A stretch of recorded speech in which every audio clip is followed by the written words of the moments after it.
Good afternoon, everyone, or good morning, depending on where you are. I'm Miriam Stark. I'm the director for the Center for Southeast Asian Studies at the University of Hawaii at Manoa. And it's my great pleasure today to moderate this session, which is part of our Loose Southeast Asia Transition Series in collaboration with East West Center, University of Hawaii at Manoa, Michigan State University, Chiang Mai University, and courtesy of the Loose Foundation.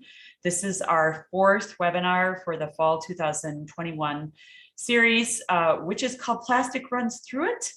But today we're going to talk about politics of conservation and heritage in Southeast Asia. And it's my great honor to have some very experienced colleagues here who will give their feedback in response to questions I have throughout today's webinar.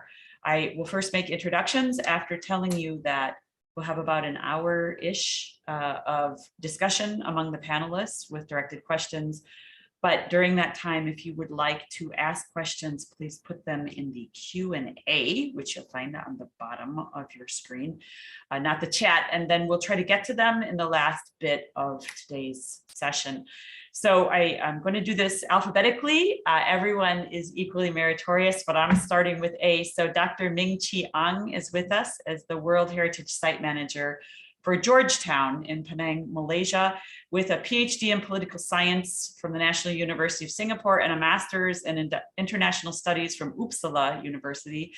Dr. Ang specializes in resource mobilization, project management, and risk assessment.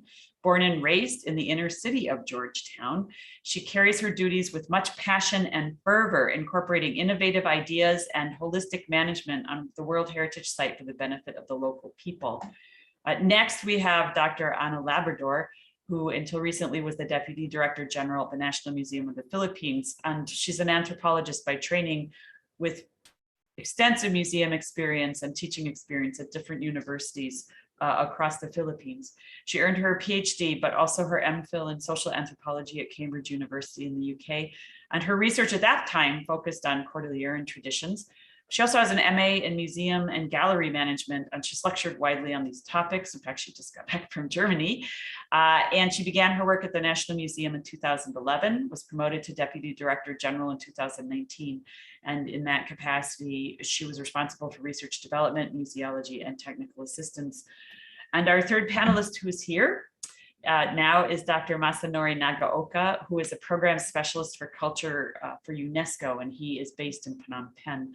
His PhD is in heritage studies from the University of Tsukuba, and he has an MA in archaeology and art history from Columbia University. His UNESCO culture sector experience is in multiple Asian countries. It includes safeguarding both tangible and intangible cultural heritage, cultural diversity and creative industry promotion, cultural policies for sustainable development, museums development, and promotion of international legal instruments through the UNESCO cultural conventions. So I've asked Dr. Ang to talk about Georgetown heritage site development. Dr. Labrador will talk primarily about the Catholic Church's preservation in the Philippines. And Dr. Nagaoka will talk specifically and mostly about Borobudur today. All of them can speak to broader issues. So I am very pleased to introduce them. We may later get two Thai colleagues who have experience with the Chiang Mai World Heritage nomination. But I'll start with a general background and just point out that the production of heritage takes place in different contexts. And each panel in today's webinar brings a different conservation and heritage background to the webinar, but we all grapple with challenges associated with viewing culture as a resource against a backdrop of Southeast Asia's rapidly urbanizing landscapes. So I'm going to ask each of the three panelists to first briefly contextualize their case study and discuss some of the most significant impacts on urban and agrarian transitions and heritage management in your case study. Could we turn first to An? All right. Is it okay if I start first? All right. Thank you for the introduction. I'm from Malaysia. Good morning from our end. I work in Georgetown World Heritage Incorporated, and we are a site managers. So site managers play a very important role, in particular at the local level, to bridge the World Heritage conventions to the local communities. Maybe if you have been to Malaysia before, you know that my country is a multicultural country. So often the coexistence, the peaceful coexistence of different ethnicity, linguistic, cultural, religion, social, and political differences is very important to keep the balance. Before COVID-19, the town was a very popular tourism town, and we have a lot of influx of tourism.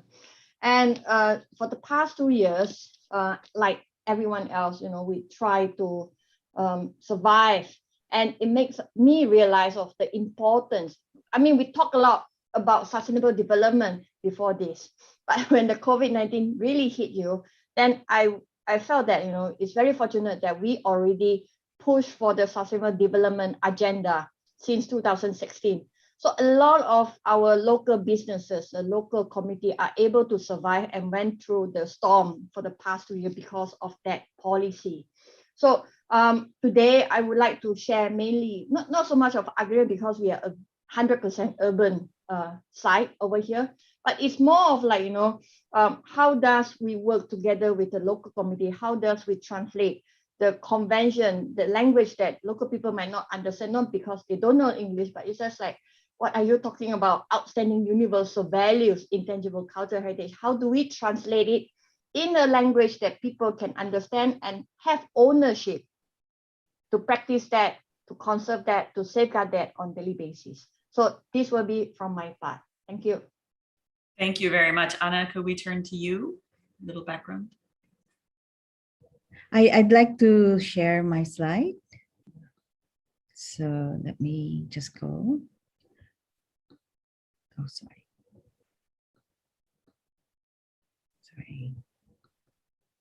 I'll put this on. So I'd like to talk a little bit about our situation in the Philippines and maybe connect it to the wider world where UNESCO World Heritage Sites may be found. And just to give you an idea that there are 41 UNESCO World Heritage Sites in 11 countries in Southeast Asia. And there, of course, Indonesia leads it, and the Philippines is have 6. And then of the Philippines, there are 3 cultural inscriptions and 3 natural ones. And then there are 19 that are on the tentative list. I was part of the panel of experts of the UNESCO Philippines between 2010 and 2016. And very happy that during my time, the Mount Hamikitan World Heritage Park was inscribed. Its feature is really quite amazing, especially with the pygmy forests and all the different carnivorous plants like the pitcher plants and all the fauna that can be found in the area. So I just want to focus on my introduction to the Baroque churches of the Philippines and the proposal for an extension from the 1993 inscription. So far we have 4 of these, and then in 2006 there was a proposal, but that has not been updated because the Church of La Inmaculada Concepcion in Giwan and the church complex of San Pedro Apostol Lubok were damaged during the Typhoon Haiyan and the earthquake in 2013, respectively. But just to give you an idea what the churches look like in the Philippines, it's very what they call the tropical Baroque. This is found in Miagao in Iloilo, in the Central Islands of the Philippines. And this one is found in the north. That they say that there's an influence of Borobudur. This is in Paway, Ilocos Norte. And I was heavily involved in the restoration of the La Inmaculada Concepcion in Eastern Samar in Giwan. That's I mentioned that's on the tentative list. It was damaged by Typhoon Haiyan in 2013. But this is really a very special occasion when we finally turned it over to the local parish, and very happy that it's done. But this is how it looked like immediately after the 2013 Typhoon Haiyan. And in fact, there's a lot of interest, especially from the foreign embassies. And this is the former ambassador, Philip Goldberg, from the US embassy, with the late parish priest, Father Moises Melcampo. And this is somewhere in Bohol. It's the Lubok, it's San Pedro Apostol Church.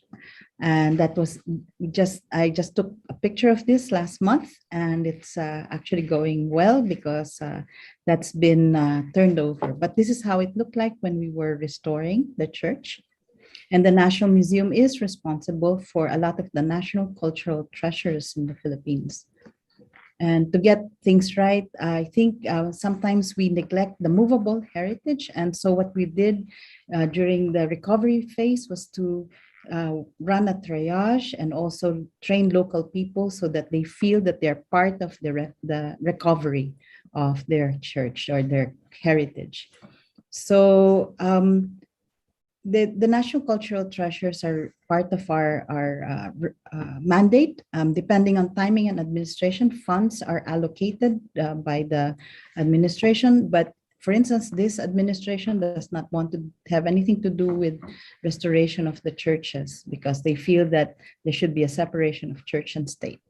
So many toppled down during the 2013 earthquake, but it's very difficult for us as a representative of the state because we would like, for instance, the Mexican example where the state actually owns the churches. So in 1885, there was a series of decrees, and which is really more tenable because at least we have more control over how the churches are maintained. In fact, the earthquake in 2013 in the Central Islands of the Philippines revealed that a lot of the churches were not maintained, and they were really being held down by gravity rather than the masonry. So I just want to show you that this is the Metropolitan Cathedral in Mexico City. That's, when I saw it, it's really actually well maintained. Just to give you the map of the Philippines here, and that where the three UNESCO World Heritage sites are located.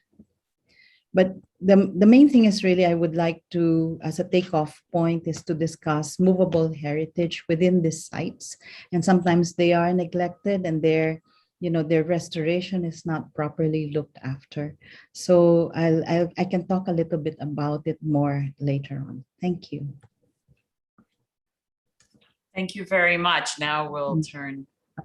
Yes, I'll turn it off. Sorry. That's okay. We'll turn to Masa Nori, and he'll talk with us about Borobudur.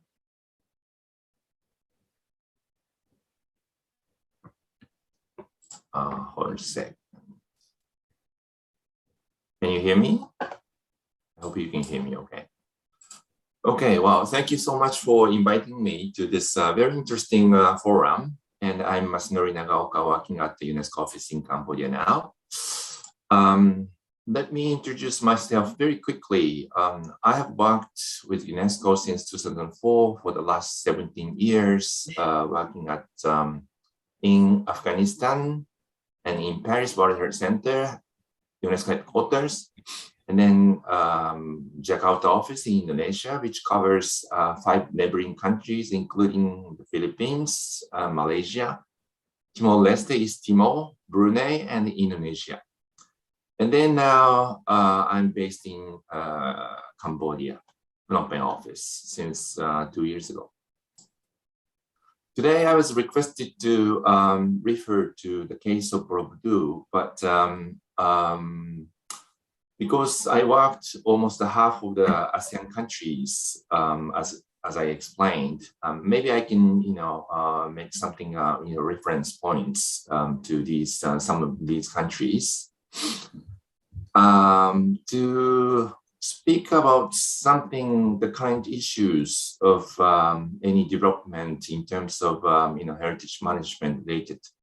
I think it would be good to tell you a little bit about the history, because without knowing what happened before, it's not really fair to speak about what's going on here. So speaking about Borobudur, it was constructed 8th to 9th century, but it was this after this dynasty, Sailendra dynasty was get lost. It was abandoned for the last 1,000 years, more than 1,000 years. Vegetation and also getting to middle of the jungle, until it was found 200 years ago by the Dutch and English people. Then Borobudur had two-time experience of a large-scale restoration intervention in the early 20th centuries, and also 1970s and 80s, when UNESCO made international safeguarding campaigns all over the world. And this is one of the first in ASEAN countries. When we speak about the Borobudur, it's not just temple restoration or intervention for the safeguarding activities, but we have to think about the setting. Borobudur was decided to be located in the middle of, surrounded by the mountains, because this is influenced by the Indian philosophy and also religion as well as culture. And this is showcasing their cosmology in a Buddhism religious way. And having this temple in the middle of the plain, people, that time think that this is the whole world to represent the Buddhist culture at that time. Okay, I think, okay, I should stop here and over to you. Okay, thank you. So that gives you a little bit of background now on each of the panelists who have spoken about a place, Georgetown, as a urban component of a living city, about churches that are located in different places across the landscape in the Philippines, and about the largest Buddhist monument in the world, actually. We want to turn to talking about impacts of development and urbanization. We know that economic development can promote or damage conservation efforts at the site and community levels. And we're wondering whether there are ways in which these urban transitions, as you have large populations who are moving into cities, can promote the conservation of these places that were previously deteriorating, and particularly who the stakeholders are, who are the primary stakeholders in protecting areas. As an archaeologist, I think about examples like Sitep in Thailand, where the local community around Sitep protested efforts to drill in the region because they took ownership over their monument, even though there's no cultural connection between Dvaravati and Thais. So we wondered whether you might speak about these issues. What are some factors that promote conservation if you see them, even though you see more people moving in, and then who the primary stakeholders are and what voices dominate the conversations. So Ang, could you speak first, please? All right, thank you. For me, as a site manager, I have to say that, heritage conservation is very expensive, and heritage maintenance is more expensive. So, when we talk about expensive, I talk about resources. When we talk about resources, we talk about politics. For me, as a political science graduate, I understand politics as who gets what, when, and how. That's the first word that my teacher taught me like many years ago. So when we come back into the Georgetown as a World Heritage Site, as a site manager, when we deal with the local authorities, local communities, and also with UNESCO regional office and headquarters, we really try to get the balance of try to find resources from the economic development, in particular from the tourism boom, to maintain the town. So when we talk about resources, we can talk about the time to put in, the knowledge of doing conservations, and also the resources, the materials that we can find, for our shop houses over here.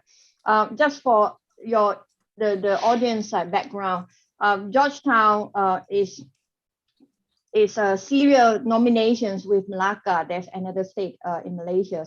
But in our Georgetown Heritage City per se, we have 82 Category 1 heritage buildings. We have 3,771 Category 2 buildings. That is a lot. And we have 1,160 modern buildings or empty sites within the World Heritage Site core and buffer zone.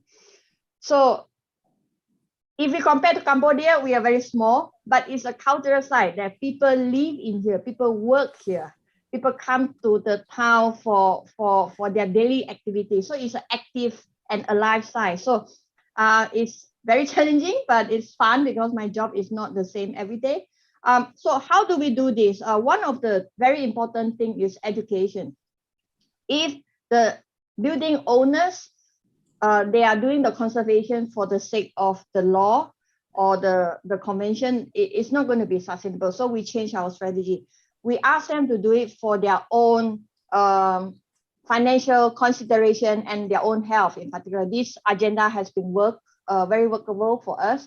That means we try to tell them, like, you do the conservations of the building or your intangible cultural heritage, all your practices, not because of me, not because of the government, but you're doing it for yourself. If you're able to we recommend, the proper conservation way of their shop houses, open up the air well, don't use cement, for example, some of the way, actually it's more energy efficient for them. And then they see the benefits. Or when we say, when you are continue practicing your cultural heritage within your own compound, that is for the next generation. So the pride itself, the identity, the needs to continue that for themselves, for the next generations, actually works much better. So that is the part of maintenance.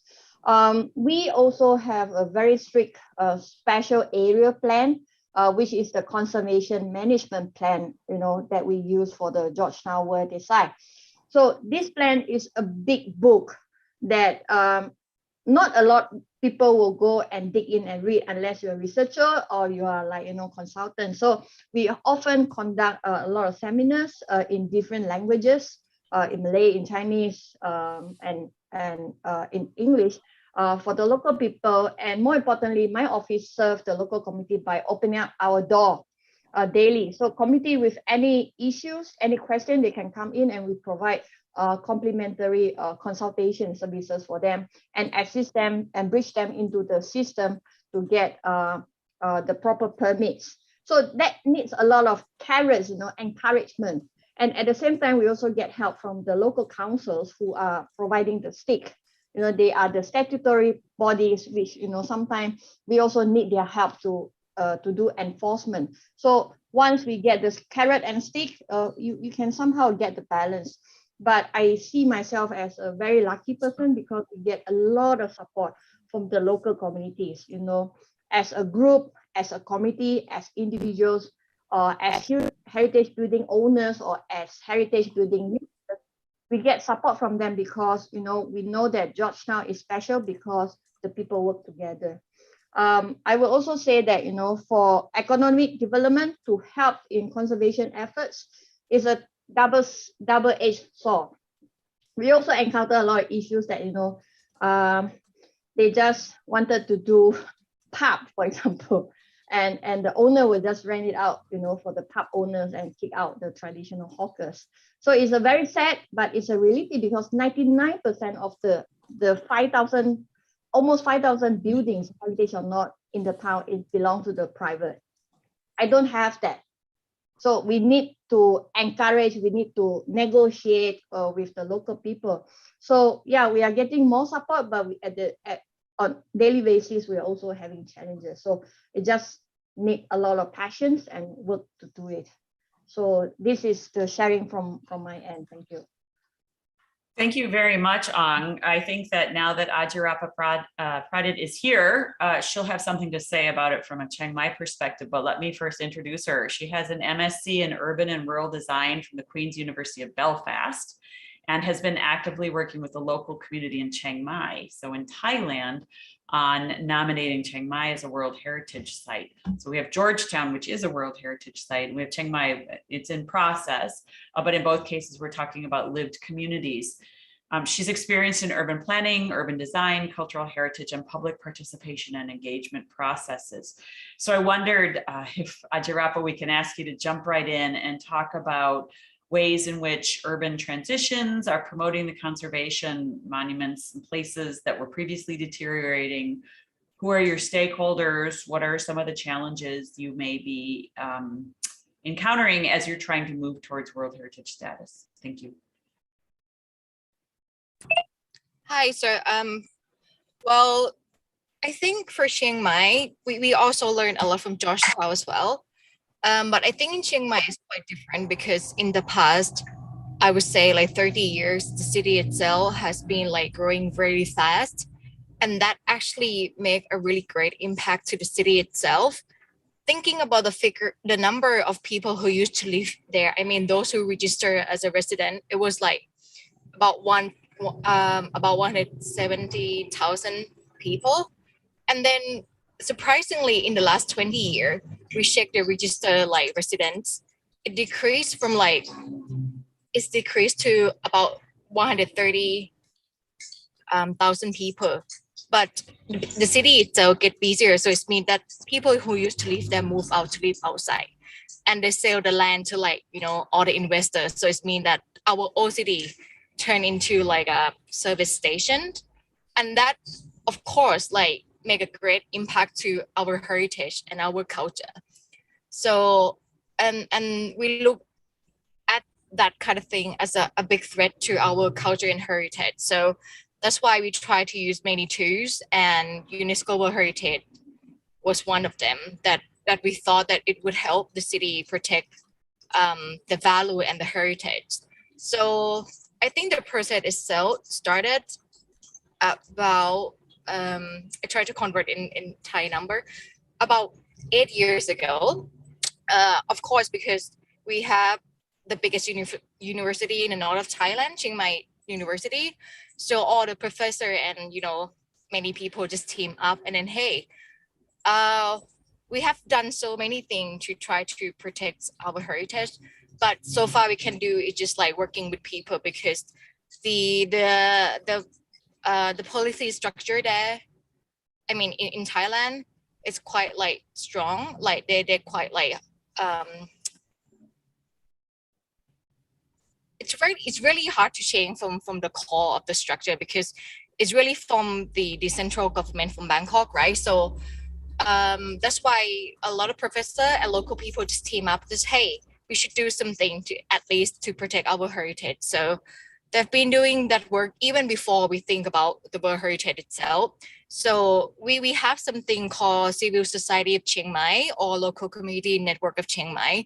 So basically people who used to live there just like, hey, we cannot live in this environment anymore. We don't like all the tourists that come into our city and use our city as like a hotel, not it's our home. So that's the beginning of so many movement within Chiang Mai. So talking about the heritage conservation, I mean, there are some limitation about the regulation itself because of the annual budget that they can provide to protect heritage site. So basically, when you talk about heritage for like Thai people or for Chiang Mai people, they think about the monument, but not just like other small thing like intangible cultural heritage and stuff like that.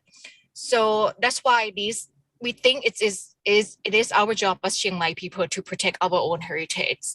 And okay, sorry, just going back to the World Heritage Initiative. So when Chiang Mai University team up, they think about how can we get the budget, because it's not easy to like propose the city to become a World Heritage, and then they're like, we have to work with the central government and we had to say like, hey, we need to protect our heritage. You need to support us.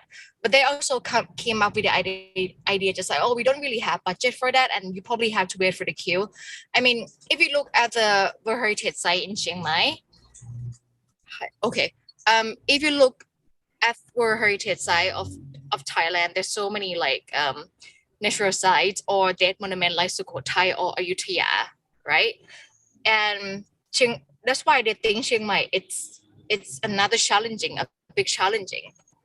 So, but finally, we get supported by PAO or Provincial Administrative Organization. I can say that this is probably the first time in Thailand that World Heritage nomination has been have been supported by local authority.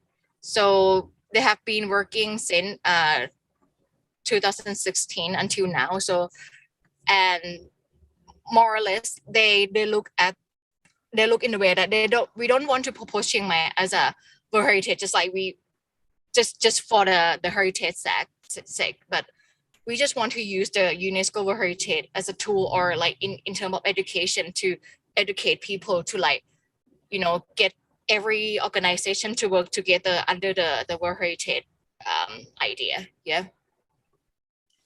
Thanks a lot, Ajarapa. I think Ang might have some comments or experience to lend to this, since she's working in a situation where she already has a World Heritage status. Ang, did you want to talk next?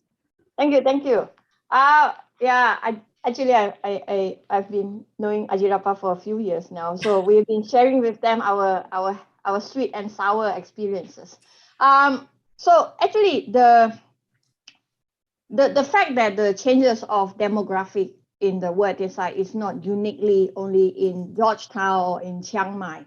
I can almost say so, like, you know, in the big city, Paris, Rome, this has been the trend, and it's very difficult to stop the trend, because there must be for a purpose, like why people from the so-called heritage city have to move out to the new city, the satellite cities. My office, we've been conducting questionnaires, survey, research, and we are quite close with the local community. So we did ask, why did your children move out? Why do you stay? You know, that is a question, because we want people to move back. We want to repopulate the heritage city. So one of the fact that is like, when the facilities inside the town is not so old people friendly. So there's no car park, there's no proper sewage, like there's a lot of issues. So the new city, the satellite city, actually provided that and a bigger space for them, for the family, because the way of life here is not so-called new or modern. So there must be a reason why people move out. But at the same time, I also see people moving back in because they want to experience those kind of life with like air well, there are people who move back and there are people who move out. But it's just, how do we get the balance of this? And we want to make sure that, like Ajirapa said, this is my town. You are welcome to come and visit us, but you should not overwhelm our city. At one point, there are so many, in the car plates over here in Malaysia, we know where do you come from. Penang is P. Other states we know it start from S, from T. At one point, it's all the external cars that come in, and local people will not come in during weekend because it's impossible. So the more important thing is like we accept these challenges. We see this as an issue. We try to mitigate that. Because I don't see this is only a developing country problem. This is everyone's problem. Okay, and another one is like, the very important is to understand that proper documentation of what we have, who stay where, and what other heritage that they are practicing, their house or their living culture, is important to create awareness. After working almost 7 years on our agenda on sustainable development, we started to see private owners buying back heritage houses for the local people. They approached us and said, I have bought 6 houses. I want to do something for the local artisan to use my space and to help them on creative economy, for example. So I have this meeting with them. So It's a bit slow, but it is beginning. And I do see that it's possible to get a balance of a daytime user and nighttime users. And ideally, we should buy all the shop houses and make it ours. Then we can control who stays here and who's not. But in reality, it's impossible because the property is so expensive within the World Heritage Site. So I think it is a topic that we can explore, and I welcome that, if anyone have a perfect answer to this. Still learning how to do it. Thank you. Can I just ask are you saying that the developers then own those shops and artisans and local people live in them? So that the people who are local no longer own the places where they live? Is that what you're saying? No, it's actually the distribution is very different. I don't have the statistic with me now, but our trend here is that not everyone who own the house stay here. That's number one. And not everyone who stay here don't own the house. So there are clan houses that, like the Chia Association, they own about 300 houses here, and they have rented out at a very affordable rent to the Chia families. So that is still happening. So we have a good pool of local residents here. There's also a lot of individuals, like like that people with inheritance or a lot of money, they will invest on the heritage houses, and then either they turn it into a business, and that has been ongoing since the town was developed. It's not new because we are a port city. Port city are supposed to have business, so that has been ongoing since like 200 or 300 years ago. So it's not a new issue. The issue here now is actually, I see that, I don't stay in the town either. I stay outside the town, about 15 minutes drive away. So does it mean that, I'm totally isolated from the town? No, it's not, because it's so convenient to travel. And at the satellite cities, it's more affordable to stay at the satellite city and come to work here. So actually our statistic these days, we start to consider daytime user, nighttime users, and how to make sure that the heritage activities continues. For me, that is the step forward. Instead, just keep on wanting to put people back to the town, and it might not do any good for the heritage city.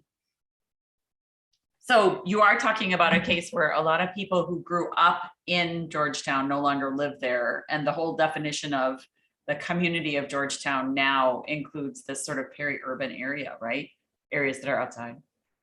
Yeah, I think that can be something that we have to think. Yeah, because we use this as a community to work, to generate income, to practice our social practices. And because we are not gated, the site is not gated, so it's very approachable for everyone. That's great. Thank you. Masanori, could we turn to you next for some perspectives? Yes, it's really interesting to hear the cases of Georgetown, actually, because when we talk about the local communities, who are residing within the World Heritage Sites, and their houses and their architectures are registered as heritage, it is really the main stakeholders should be them, and this has to be legally protected, and intervene to be really good. But the case of Borobudur is a little bit different, like monumental heritage, which ownership is really the authority. Once this is registered by the government as a national heritage site, and there's no one resided over there, right? And in terms of Borobudur, which is Buddhist monument site, but predominantly there are Muslim people over there, so that the use of this Borobudur monument is not now used as a religious worship objective, but this is like people are saying this is a dead monument.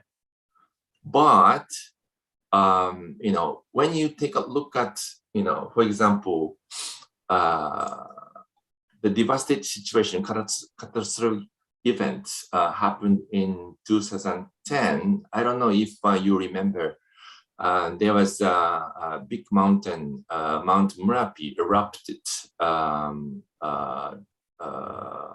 really suddenly and catastrophically, and seriously threatening 1,000 people living on volcanic those slopes. And officially, that time, more than 300 people dead and 130,000 people displaced and relocated.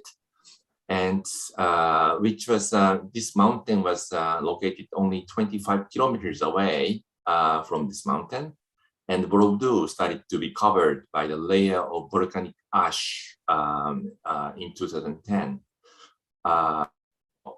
It's really interesting that that was the Muslim people, local people who get together to start cleaning the Borobudur temple together with the authorities. This tells you something. Although the authority is, has an ownership of this monument, but the local community, Muslim people, has some sort of ownership of this temple, because in each festivities they get together there to have a it's not really to worship, but for the celebrities, for the ceremonial, those events, and they are there, and they go on a picnic, at the foot of the monument, and so it's like the sense of the place, sense of belongings is really coming from a memory. Is it coming from spirit of belongings? And they think, even Muslim people think, this is their heritage. So that as long as they have that sense, it will be really good to protect and preserve from a community level together with the authority. This is really idealistic way. Although World Heritage Convention, the mechanism itself is really more like a government-driven, who will decide what the heritage and how it should be protected, and who should be, participating in this preservation efforts. But like the case of Borobudur, it was local communities who was voluntarily to go there when it was disaster situation, and then local government and central government got together with locals, and it was really fantastic event which I observed.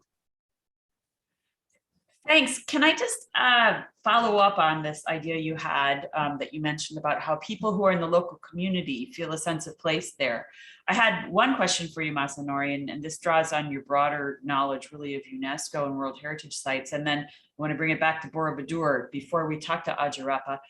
And that is, in order to make Borobudur a World Heritage Site, were communities forced to leave? Or were there living communities there? I say that because in the US, we have a wonderful National Park Service, but it was really created with the notion of wilderness, which in fact, the national parks were not wilderness when they were made national parks. And so across a lot of the Western US, indigenous groups had to leave. There is, I think, one case of a Navajo family who is still in one national park until the elder dies, right? And so there was a really conscious effort to reshape what these places were like. And yet what I'm hearing in Georgetown, the efforts with Chiang Mai, these churches presumably are being used in the Philippines. Borobudur, you're saying it's being used, right? So did people have to get relocated off of it when it became a World Heritage Site? And are there restrictions on what they can do there? Yes, well, thank you so much for giving me this very political issues and questions. But I will try to address very simple manner. When it comes to inscription World Heritage List, but first, what you have to do is to identify the place, right? The value, and then once you identify the value and the place, you have to decide where it is. And also this, water property has to have a, buffer zone to protect the core area, right? So that, when it comes to monumental, something physical architecture, you have to identify the case of Borobudur, it was Borobudur and other two temples, right? And usually what the government do is to delineate this site, like you said, to have a, to construct archaeological park. And then if you find someone residing there, government asks them to relocate themselves. The case of Borobudur, there are 3 villages, at the foot of Borobudur temple. And when the government decided to construct archaeological park, they asked the local people within these 3 villages to be outside of archaeological park, giving them the places to relocate, for the compensation. Then it happened. Okay, so maybe that could be the answer. Okay, I ask because my experience is in Cambodia where you work, and I sometimes see heritage nominations. So I know that in some cases like Angkor, people are living in the Angkor Park because it's very huge. In other cases, there are efforts made to protect the zone and then to let villages live in buffer areas. So I was curious about how that works with UNESCO. I also wanted to see whether Ajarapa wanted to respond to this because Chiang Mai is in the midst of this nomination process, but there could be some very real implications for people living there. Well, I think now because since we have not been yet inscribed as a World Heritage site, but it's quite difficult to maybe answer that. But I'm just gonna share the story of the work process because we also aware of that issue as well. But first, you have to understand that the Thailand itself, they don't really have experience of just propose a live heritage or live heritage site. So honestly, we don't really know how to handle with it if one day Chiang Mai would become World Heritage site, And I don't think the regulation or anything would allow us to move people out. Even though now we did the survey 6 years ago, we knew that there is only 43% of local people who live in the OCD, where we propose as a core area of the World Heritage itself. So 40% is mean the rest of the 57% are occupied. The land and area are occupied by outsider, and that's why we worry about our local heritage. Also I would look in quite a different way because we try to think about what if one day we become a World Heritage site, how can we keep the people, how can we keep the old people? So we knew exactly the only thing that will keep the people inside the OCD or the heritage area is the faith they have to their own temple. So we look at the cultural practices, within about 4 square kilometers, the city of Chiang Mai, we have nearly 100 temples. So it means that there are community around these temples. So how can we keep that faith going? So we did a survey, and the truth is that that faith just decrease. I mean, people don't really believe in Buddhism that much nowadays compared to the past. And also when people move out, they also move their ancestor spirit out as well. So we did the survey and we see that there is only like 30 or 40% left in the OCD, that faith, like the traditional faith of the ancestor of the temple.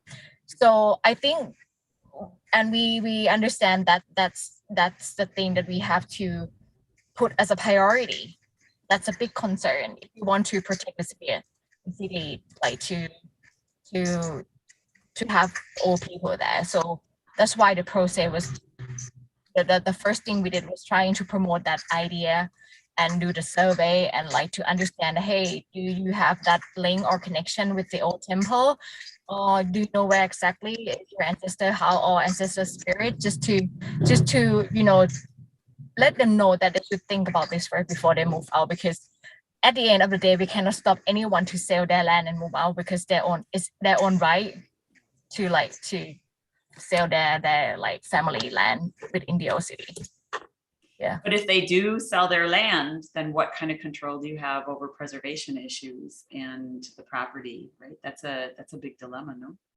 Yeah. That's a very big dilemma. Like, so as a, people who work for university and work in educational system, so we think like giving them more education, more knowledge about that would help them. But I think nowadays, a lot of people just come back to the city as well. Like, we start to have something called social enterprise or CSR, like those who know and understand about the heritage. So even though they're probably outsider, but they start like buying like old property or like heritage property and do investment, do renovation.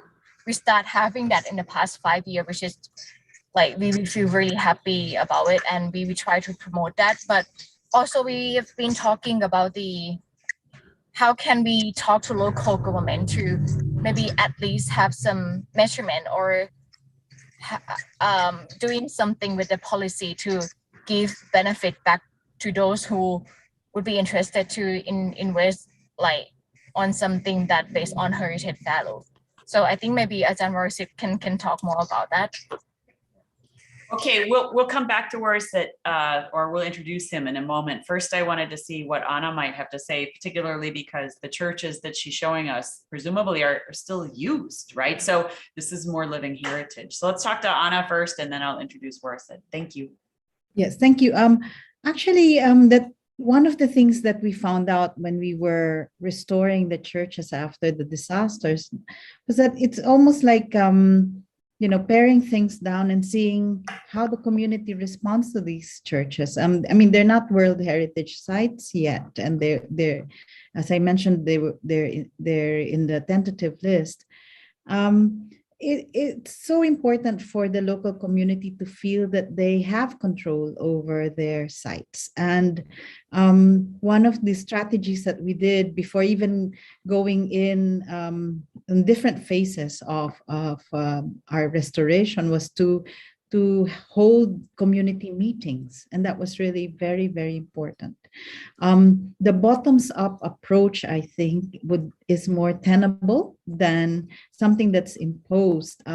We also have issues, for instance, here in Manila, where you have the San Agustin. It's a World Heritage site within the walled city. It's a very unique area of the Philippines because it's this part of the Spanish heritage. But it's also that there's a new bridge that was built, and it's actually within the buffer zone already. And but no one can do anything about it because this is the politicians who are talking. And so all the different non-governmental organizations protested, and even we lodged in our own opinion about it, but nothing was done. So that's the main thing. It's sometimes it's, even if in some areas like Batanes has been on the tentative list for a long time, we've done all the strategies. This is an island closer to Taiwan rather than the Philippines, but it's really quite unique because of its landscape. But if the local people doesn't want it, we have really a terrible time just keep pushing something like that. Yeah, I mean, even if the certain lobby groups want it, it really has to be. I think it's so much different now. I've seen the processes of being in the UNESCO meetings. It's tougher now than perhaps before, and so the requirements need to be really quite stringent. But I think really the involvement of local people is very, very important. Thank you, Anna. Could we show some pictures now? Jamin will put them up there and you can tell us just a teeny bit about these different churches. So we know what you're talking about. I didn't realize that you couldn't see the slides earlier. This is actually the World Heritage Site in Miagao. It's this wonderful, unique church that shows the tropical Baroque with with the carvings on the stone faces. So it's amazing. It's also built to last the earthquake, so you can see how thick the bottom parts of the bell towers are. So that's in Miagao in Iloilo. It's a central part of the island. And then this is in the northern part. It's Pawai Church, which is again part of that Baroque UNESCO World Heritage Sites for Baroque churches. And it's they say that this has some influence of from Borobudur because of the style, the technique. Okay, and is there any more? So this is one on the tentative list, and I was directly involved in the restoration of this church. It was on December 8, 2019, we were able to turn it over to the local parish, and my point was really that we could have gone the way the Mexicans did, with if we could actually just own all these churches so that the state could actually have some control over the management of them. So do you want to see some? So this is the interior of the church. We were very careful because this is it has a local declaration. It's a national cultural treasure. And we wanted to make sure that even if you can show the next slide, that it was actually heavily damaged during the Typhoon Haiyan, because the first landfall actually occurred here. We wanted to make sure that everything kind of is still there, so that its status as a national cultural treasure is still there, and that it could vie for the UNESCO World Heritage Site, being on the tentative list. So it's been it's been quite a long journey to put it all back. We got $300,000 from the US Ambassadors Fund, and it's really quite important. So maybe I can talk a little bit about it later on if you want to show more, or is there anything else? More, if you wanted to show a couple more. It looked like there were restoration photos. Yes. So again, I can show you another national cultural treasure. It's if you want to move the slide on. So this is the San Pedro Apostol Church in Lobok, Bohol, and it's really quite an amazing structure, and we've restored this because this was actually damaged during the 2013 earthquake. It occurred in October. Typhoon Haiyan was in November. So we had like a double whammy during that period. So please, the next slide, please. So this is the interior. So even, my point is really, we also have to look after the movable heritage. And sometimes we also have issues like politics on the local level about the right color. What kind of period do we want to restore it to? Would it be, before all these modern elements were put in, things like that. So took a lot of consultations with the technical working group of the local parish. Next slide, please. So just to show you the extent of what we had to do to be able to put it all back. So most of the roof have fallen off. So next slide, please. So there was quite a lot of debate about the color of the side altars and all that. So restoration is really quite a tough thing, and I would always advocate for preventive conservation and to make sure that churches henceforth should be better managed with the local people. So and again, the idea that we should make the local people more involved because it is their heritage ultimately. And so we ran quite a number of workshops.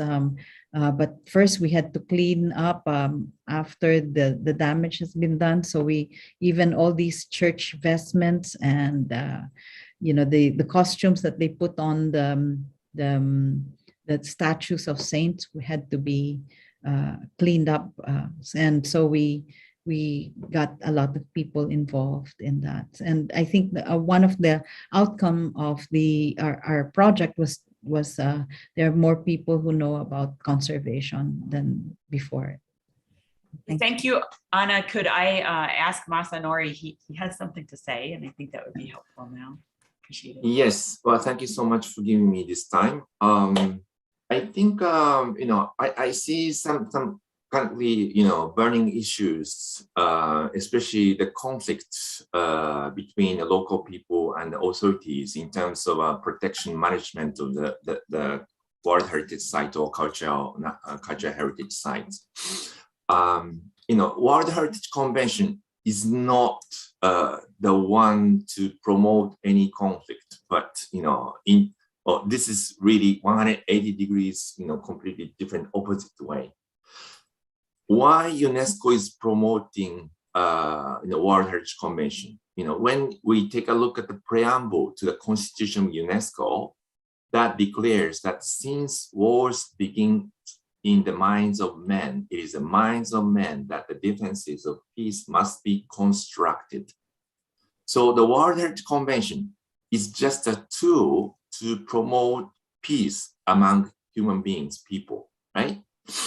And currently, well, we now know that there are many issues in terms of listing system, especially World Heritage.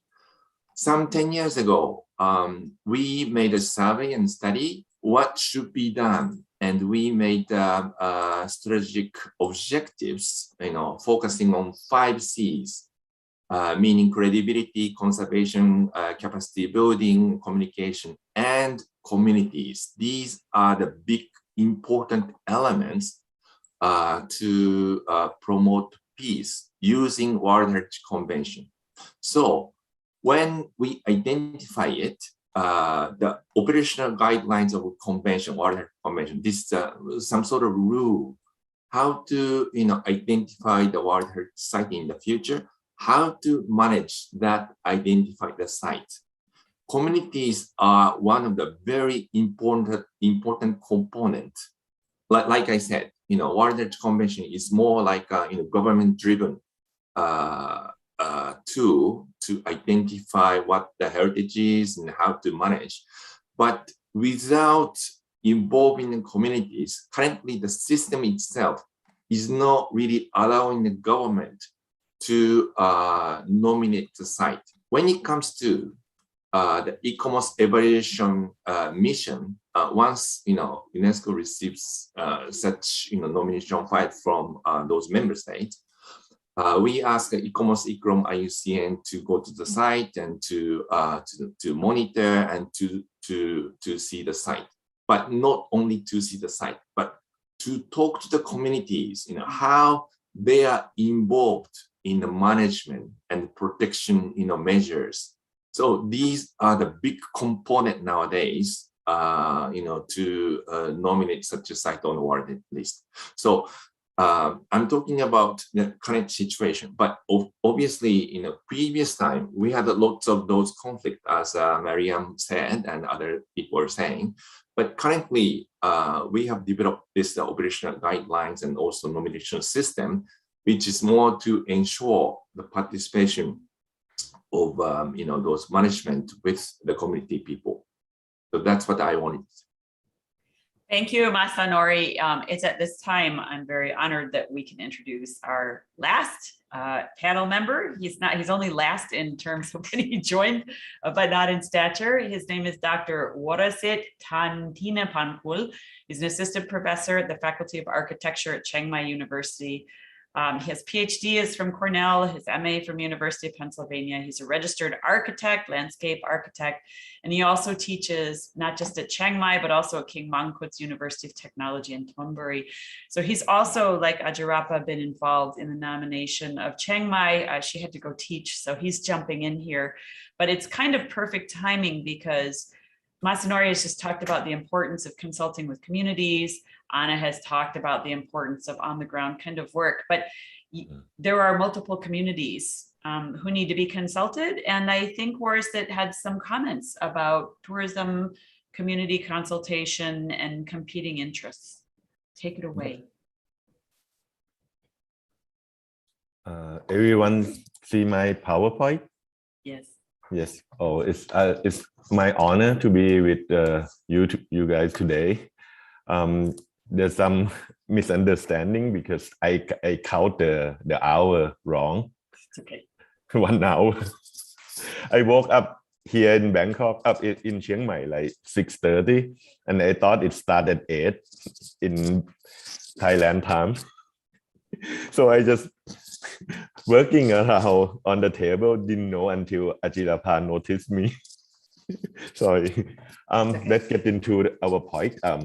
I and Ajirapa, in fact, Ajirapa introduced me to the team in 2 years ago, I working on the conservation in Bangkok for like a few years. I studied conservation under Professor Michael Tomlin, who was Bill Chapman classmate at Columbia. So kind of knowing Professor Bill Chapman for a long time. This is the map. This is the aerial photo of Chiang Mai, looking west to see the sacred mountain of Doi Suthep, where they place the Lord Buddha relics at the temple on the top of the mountain. So we list basically Chiang Mai is the only town in Thailand that based on the square-based system, and so we list 10 of the town morphological ruin, and also 16 heritage sites, which are the temple, the Buddhist temple, and also another consideration of the 26 deserted temple around the town. So it's involved with 13 communities in town and another more than 20 communities outside the town and also in the mountain. So this is this is 10 of the attributes that contribute to the square-based cities of Chiang Mai, which we have done research and found that it's combination of the Chinese imperial cities and the cosmological order of Hindu-Buddhist system. So we have this basically 15 heritage sites, which are the major temple, and mostly in the town, but have one significant on the mountain that link to the town. And we have animistic belief shrine, the indigenous founding guardian spirit of the town.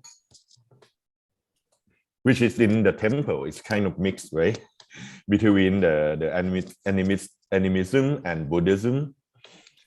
And this is a temple that used to be the first palace of the founder of the city 700 years ago, and have all this elaboration of the craft. And also this is the major Lord Buddha relics temple. And this is the temple that basically they went to Bodh Gaya in India to basically replicate the Mahapo temple of Bodhikaya, and we call it Mahapotharam temple in Chiang Mai. So, and we have all these minor temple with different architectural typology and craftsmanship that look different from other of the Thai. And to go back, like basically Chiang Mai was founded as a capital city of Lan Na Kingdom 700 years ago, up to 500 years ago. Lan Na Kingdom was a fierce rival of Ayutthaya Kingdom of Siam. So it's basically separate entity until it fell under the Burmese. And also this, like I told you, it's mixed between Buddhism and the indigenous animism. So most of the ritual that happen is organized by the local communities around the temple, and they believe in the guardian spirit that protect the Buddhist temple. So before they started the ritual to worship Lord Buddha in the temple, they need to worship the guardian spirit of the site. So, and when we became more modern, basically modernization at the turn of the 20th century, there's a movement that they try to get rid of all this animistic practice around the Buddhism. So they make Buddhism more purer. So the abbot basically has viewed this animistic belief and ritual, and basically there's some mediumship, the possession of the guardian spirit of the town. So they need to move to do it at the corner of the city instead of at the center of the city, at this temple, Wat Chedi Luang, which is a royal temple. And also when they worship the Lord Buddha relics on the top of the mountain, they need to worship the guardian spirit of the mountain, guardian spirit of the forest, guardian spirit of the stream before they enter to the temple. All this has been put sideline. So, and come to the current conflict. So we also, beside the morphology of the town, the bastion, the city gate, the city wall and moat, it's also the former site of the palace of the king of Lan Na, which basically in this past 100 years has been converted to the prison. You can see how it could be, it is a serious conflict, because after the modernization, Lan Na, which was the vassal state of Siam, and very much almost autonomous, because the king of Chiang Mai would rule over his principality. He just submit the tributary to king of Bangkok once a year, just only that. So when Lan Na in conflict with the British, basically the British concession company that for the teak concession, so the British forced the king, the Siamese king at Bangkok, to come to the term that how to rule the Lan Na. So the king start to process the colonization, basically emulate the Western colonialism into the Lan Na, into the major principality. Not only Lan Na, it's also in the Laotian principality and Khmer principality of Siem Reap, Patambang, Sri Sopon, and the rest. So this is on the left hand is the map in 18th century, and on the right it's a map in our present map like 7 years ago. So the blue line is the palace precincts, and the red line is the prison, state prison precinct. So because they convert it into the prison 100 years ago, after the king of Lanna abandoned his palace and he moved to live across the street from the original precinct. And finally, the next king moved to live at the palace. They built a new palace near the river on the east side. So for 100 years, people forgot that this place was a palace. They remember this place as a prison until recently in late 1990, in the 1990 that we have the reform and the basically decentralization and the rise of the localism, regionalism, that people revise the Lanna culture, and they start to talk more about how unjust in terms of the building the prison over the palace. But of course, the Siamese, the central government look at it as the modernization of the justice system. Before they use the customary law that basically, those kind of law that when people convicted, the authority would torture them, basically, right, to basically capital punishment. So it's along the line with the social reform since the French Revolution, right, that we doing a prison, the penitentiary, instead of this capital punishment. So the Lanna customary law has been treated by the central government as a backward, right, and promote the justice system, modern justice system, as a modernization of the country. But in fact, it's colonialism. So, and basically we use the term authorized heritage discourse by Laura Jane Smith to describe this kind of the conflict. Basically, the discourse for conservation is basically the government discourse. It's gonna promote only the national unity, the nationalistic heroic act of the Siamese king on the expense of the Lanna king, right? So basically, the justice, the prison building, basically, this is the prison building on the site of the southern part of the palace, and the central government make it colonial. Use the term colonial architecture. And if you look at it, it's just simple architecture. I have no idea why it's so significant in terms of its quality, right? So, but it's contained some certain kind of memory. But in fact, it should be preserved, because there's only in Chiang Mai that we have colonial architecture. But it is Siamese architecture that replicate the Western colonialism.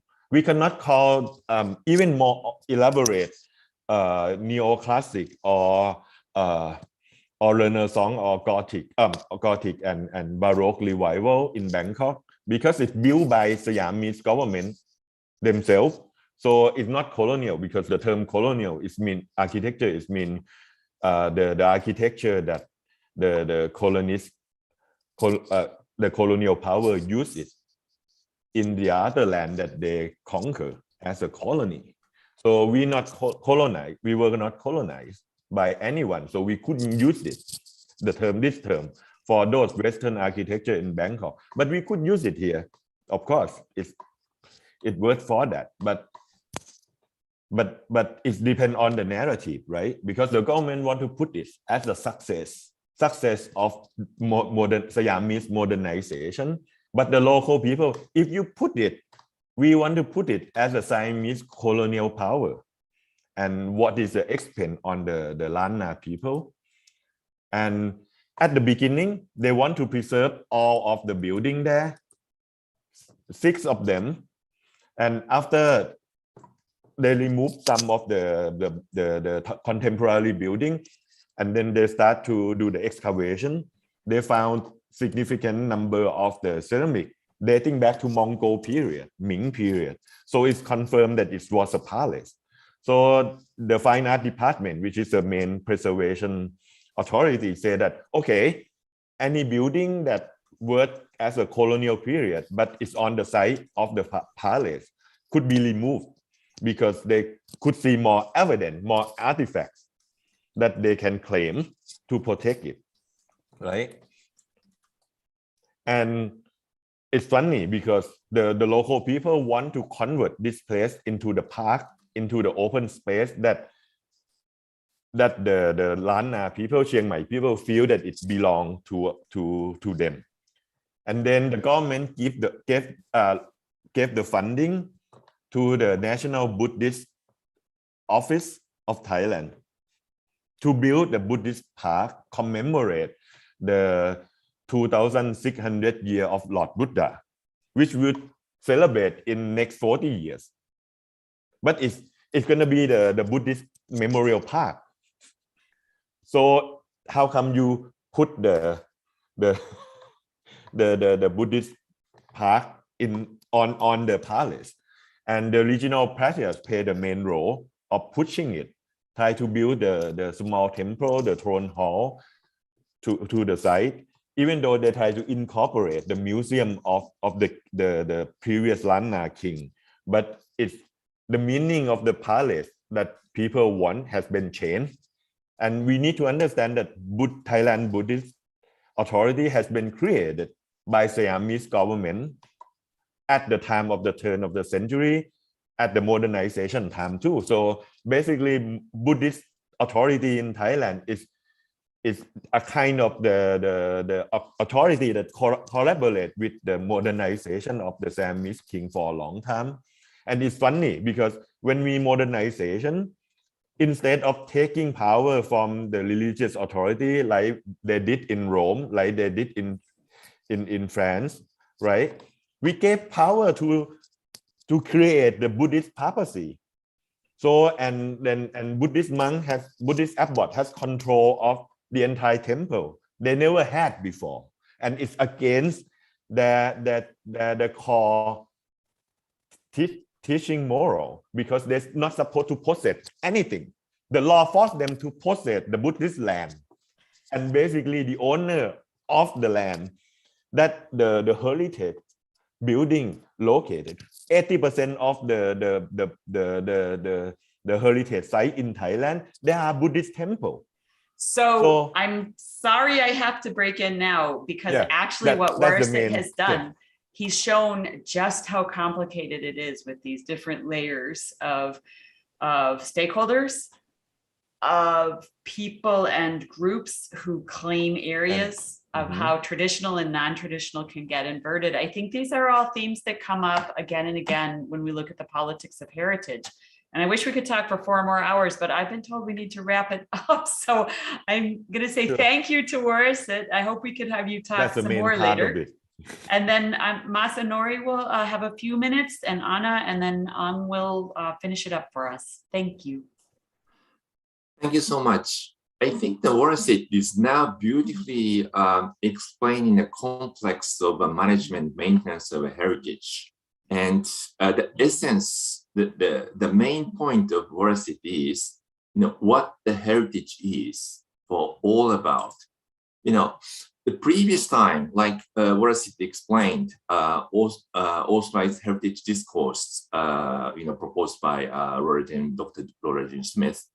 The European, knowledge and the concept of heritage is really focusing on more forms, design, materials, and substance. But now it was moved after the 1994 NARA document on authenticity. The world heritage, or heritage itself, is not only physical feature, but also intangible heritage, forms of intangible heritage, or spirit, or feeling, or memory, which usually local communities residing next to the heritage are really having. So that, usually, nowadays we observe those heritage sites are the places for performing arts, social practices, even religious rituals happening, festive events, even within our heritage sites. And also we know the techniques and knowledge and practice, how to preserve and maintain these heritage sites. So that that goes to the necessity of really communities, experts, academia, even media on top of authorities, so that we have to work together, to maintain and to ensure the protection of value. It's not only a physical value, but also intangible living heritage values, which we have to take a look at. 2 minutes. Thank you. That was great. Thank you so much, Masanori. Anna, did you have something to I would like to build up on that, especially the mention of the promotion of peace when the World Heritage Convention was put together. And I think the main thing is really to look at the idea of building upon what has already been done at the local level. And for instance, also to make sure that preventive conservation is being done, the maintenance, and getting more and more people involved. Like for instance, those in academia could be of service more to the local communities. And then the other thing is also, I think we should have more anthropologists on site, especially since if we're going to document not only movable heritage. I would also like to mention that people should look into the UNESCO recommendation concerning the protection and promotion of museums and collections, their diversity and their role in society, because it's not only for museums, but also on, sites, sacred sites, like what Warisit has mentioned. It's really going to be useful if this documentation is done even before nominations, even before, inscriptions of sites, whether it's World Heritage or national or local.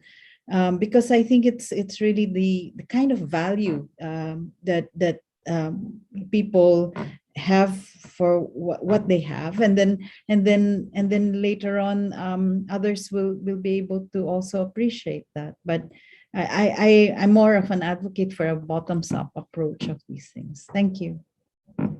Thank you so much, Anna. So interesting to hear about these churches. We're finishing up with Ang because it just worked out that way, but also she can bring experience of what it's like to try to manage this lived World Heritage site.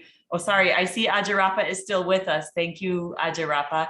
But I wonder if now we could just still finish with Ang and Georgetown to sort of wrap up the session. Thank you. I totally agree with Anna. Not only we need more anthropologists, you also need political scientists. We are very good in getting the balance between people and resources.